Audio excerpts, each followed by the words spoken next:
a otro legislador. Más aún cuando está convocada para la tarde de hoy, a partir de las 15 horas, la sesión 667 del Pleno, que tiene por finalidad conocer el informe elaborado por la Comisión de Régimen Económico relacionada con el otro proyecto económico urgente remitido por el Ejecutivo. Hasta el momento son 33 las intervenciones registradas en las dos jornadas de esta sesión 666. Vamos a escuchar al asambleísta por Guayas, Héctor Yepes. Se prepara ya el legislador, allí está, lo podemos escuchar. Esta sería la intervención número 34, contando con aquellas que ya se registraron el día de ayer e incluido también allí como primer punto, como primera intervención, la del ponente del informe, el asambleísta Esteban Albornoz. Vamos a escuchar al asambleísta Héctor Yepes. Ahí estamos. Sí, asambleísta, le escuchamos, solo falta que active la cámara, por favor. Indicaciones de operatividad respecto de la intervención del asambleísta Héctor Yepes, representante de la provincia de Guayas, y además cabe decir que el asambleísta Héctor Yepes es el presidente de la Comisión de Gobiernos Autónomos y Descentralización de la Asamblea Nacional. Lo vamos a escuchar. Buenas tardes, señor presidente. Primero quiero empezar esta intervención saludando en este 1 de mayo a las familias trabajadoras de nuestro país, especialmente a los que hoy están en primera línea en esta guerra contra el coronavirus, los médicos, las enfermeras, los policías, militares, bomberos, recolectores de basura, trabajadores que atienden en mercados, en farmacias y supermercados.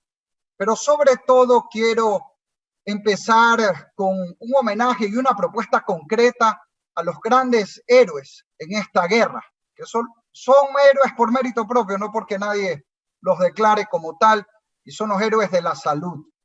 Para ellos me permito respaldar la propuesta que me ha trasladado el gremio de enfermeras de la provincia de Guayas y coincide con lo que han planteado ya médicos urbanos y rurales, profesionales de tecnología médica, posgradistas, y es tener medidas concretas para garantizar la estabilidad laboral de nuestros médicos y profesionales de la salud, con nombramiento definitivo, con contratos en el caso de posgradistas, con protección y bioseguridad.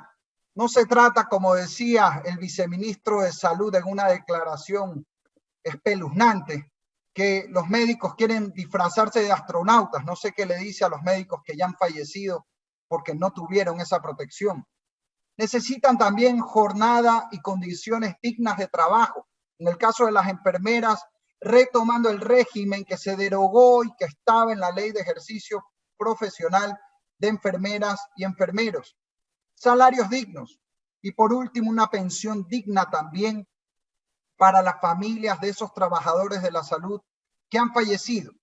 Al igual que un soldado caído en la batalla, con la diferencia de que aquí se los envió a la batalla sin casco, sin armamentos, sin uniforme, y lo menos que debemos los ecuatorianos como nación agradecida es asegurarnos de la tranquilidad económica de las familias de quienes dieron su vida por salvar la de los demás. Y antes de que digan que no hay plata, si eso tiene que salir de los sueldos de esta asamblea, por mí que así sea.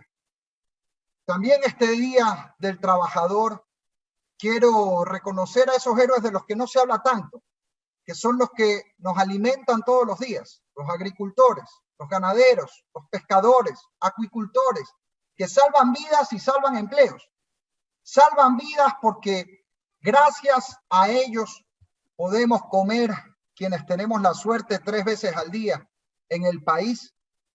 Si mañana se cierra la frontera en el Ecuador, aquí todos podríamos comer, siempre que cuidemos al sector del agro, que también salva empleos porque genera 1 de cada 3 puestos de trabajo y por tanto hoy merecen crédito barato, incentivos, comercio justo y no más castigos ni menos aún más impuestos. Dicho eso, yo creo que hoy es la hora de la unidad nacional. Sin duda aquí tenemos diferencias, como tenemos diferencias todos los ecuatorianos, pero creo yo que esta cuarentena y esta tragedia que vivimos en el país nos debe hacer caer en cuenta que las diferencias nuestras son infantiles al lado de la magnitud de la tragedia que vivimos. Solo en la ciudad de Guayaquil, casi 10.000 hermanos, hermanas muertos desde el mes de marzo a causa de esta crisis. La peor tragedia que ha vivido la provincia del Guayas desde hace casi un siglo, cuando fue la matanza obrera, las cruces sobre el agua, el 15 de noviembre de 1922, con la diferencia de que hoy ni siquiera podemos poner una cruz encima del cuerpo de nuestros difuntos por la pandemia y también por el mal manejo que ha habido de la situación.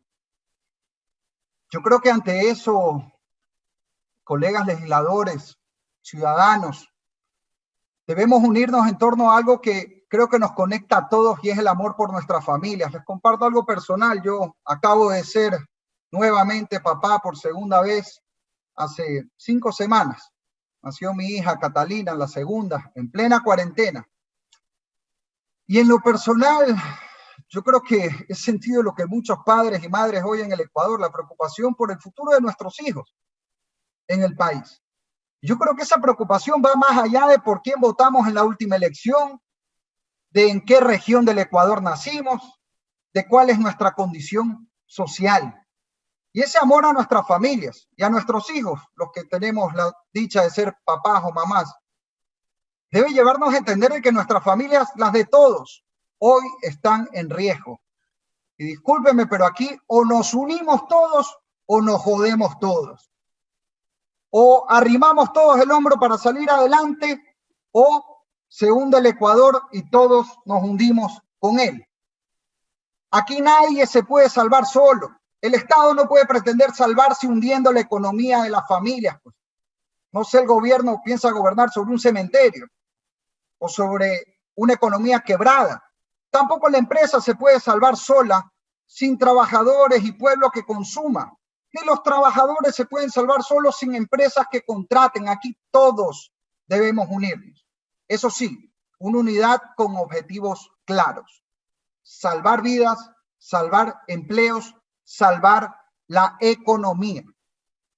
Y en esa línea yo apoyo algunos beneficios que se contemplan en este proyecto de ley. Algunos los planteamos hace algunas semanas desde varios sectores: prohibir desalojos en caso de arrendamientos, postergar pago de deudas de servicios públicos, promover acuerdos para evitar despidos respetando los derechos de los trabajadores, así como en el caso de pensiones educativas, también pensando en la realidad de los maestros que también tienen familia y también tienen que llevar un pan a su casa. Sin embargo, también hay aspectos que nos preocupan en este proyecto de ley y que hay que señalar para que ojalá se corrijan y podamos así aprobar una norma que realmente salve vidas y empleos y no lo contrario. Porque cuidado aquí los que hablaban de la inmunidad de rebaño, o sea, de contagiar a todo el mundo para vencer al coronavirus, ahora piensan lo mismo sobre la economía y quieren curar la enfermedad de la economía matando todos los empleos en el país. Cuidado. Y yo parto por una contradicción medular de este proyecto. Por un lado, en la misma ley estamos diciendo no más pago inmediato de agua, luz, teléfono, internet, rebaja de pensiones alimenticias, de deudas, etcétera, etcétera. Y es correcto, porque estamos reconociendo que las familias están chiras, que el que tiene un empleo lo está perdiendo, que el que vive de un negocio no está vendiendo nada. Lo increíble es cómo en esta misma ley, que admitimos que la gente no tiene ni para pagar la luz, pensamos que en cambio sí tiene para pagar impuestos. Yo eso francamente no lo logro entender. O sea, cómo una familia que gana la canasta básica y a la que le estamos dando el beneficio de no pagar ahorita el agua y la luz de manera correcta, al mismo tiempo queremos decirle que le entregue más impuestos al Estado. Por favor, eso es absurdo. En segundo lugar, no puede haber, colegas legisladores, y retroactividad, porque eso es inconstitucional. No se puede plantear cobrar un impuesto en base a lo ganado por un profesional o por una empresa en el 2019, o peor aún en el 2018. que es inconstitucional y además es absurdo, porque una empresa puede haber ganado hace 1 o 2 años y hoy no estar vendiendo nada.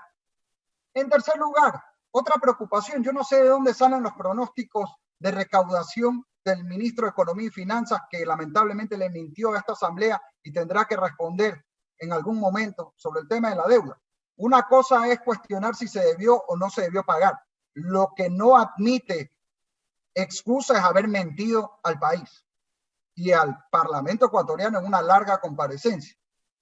Pero dicen, vamos a recaudar tanto. ¿Y acaso en esa proyección están contemplando que según el propio gobierno, y esto coincide con otras instituciones, en el 2020 se pueden perder 500.000 empleos en el Ecuador? Entonces, ¿a quién le van a sacar la plata? En cuarto lugar, hemos dicho hay que salvar empleos. De acuerdo. Salvar empleos significa que un negocio pequeño, mediano o grande, que variará porque uno tendrá pocos trabajadores, otros tendrá un poquito más y otros tendrán muchísimos trabajadores, ahorita no están vendiendo nada. Y si no venden nada, eso quiere decir que tienen una platita guardada o que por milagro consiguen un crédito. ¿Qué queremos que hagan con esa plata que tienen mientras no venden nada? ¿Pagarle el sueldo a sus trabajadores o pagarle impuestos al Estado? Porque, señores, o es lo uno o es lo otro. Si ahorita le subimos impuestos a una empresa que no vende nada, estamos siendo corresponsables del despido de los trabajadores.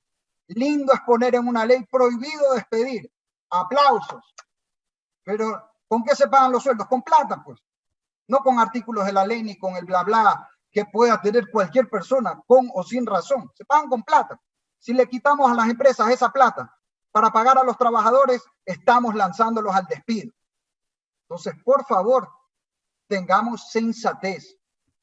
Algunas advertencias adicionales para ir terminando. Por un lado, no se puede poner impuestos al patrimonio. En el tema de las pensiones educativas también reitero, saludo la preocupación por las familias de los estudiantes. Hay que promover acuerdos y rebajas, pero cuidado con la realidad de cada institución educativa y cuidado también con la realidad de los profesores, que en el caso de las instituciones privadas dependen de esos puestos de trabajo para también llevar un pan a su casa. Cuidado también con el tema de la banca. Sí, todos queremos promover la reactivación desde la banca, pero cuidado, desarmamos la solidez que tiene hoy el sistema financiero y que gracias a Dios con la dolarización es lo que nos separa de la crisis del 99. Mi desacuerdo con querer poner crédito tributario a las contribuciones de hoy, porque eso significaría patear la pelota para adelante y simplemente causar una crisis en el 2021. Y tampoco, señores, hay un compromiso de muchos que la plata de promoción electoral se use en la crisis. Si no es por ley, se puede hacer por estado de excepción. Y también insistir en que se eliminen las cuotas políticas en la diplomacia, ahorrando 15 millones de dólares al país. En cuanto, y con esto termino, presidente, en cuanto a los damnificados, se ha hablado y también uno se une a ese sentimiento como guayaquileño. No impuestos a Guayas, no impuestos a Guayaquil. Yo creo que tenemos que hablar de no impuestos a ningún damnificado en ninguna parte del país. Ya Santa Elena lamenta también alrededor de 1.000 difuntos en esta crisis y solidaridad con los hermanos peninsulares. Establezcamos una regla general. Y sí, quien más tiene que más pague. A las personas, no a las empresas. Que más ganan, yo creo que una vara razonable es de 50.000 dólares al año para arriba. Habrá que consensuar dónde está ese punto medio y siempre tomando en cuenta lo generado en el 2020, no de manera retroactiva. Así que ojalá, presidente, asambleístas, nos unamos para salvar vidas y empleos, no para profundizar la crisis, y que el amor a nuestras familias y a nuestro país sea más grande que nuestras diferencias que son infantiles ante la tragedia que vivimos. Ojalá también escuchando las observaciones de todos logremos la respuesta eficaz que merece el país para juntos con la bendición de Dios superar la prueba más difícil que ha enfrentado nuestra generación en el Ecuador y en el mundo. Muchas gracias, señor presidente. Era la intervención del asambleísta Héctor Yepes, representante de la provincia de Guayas. Ha abordado algunos aspectos.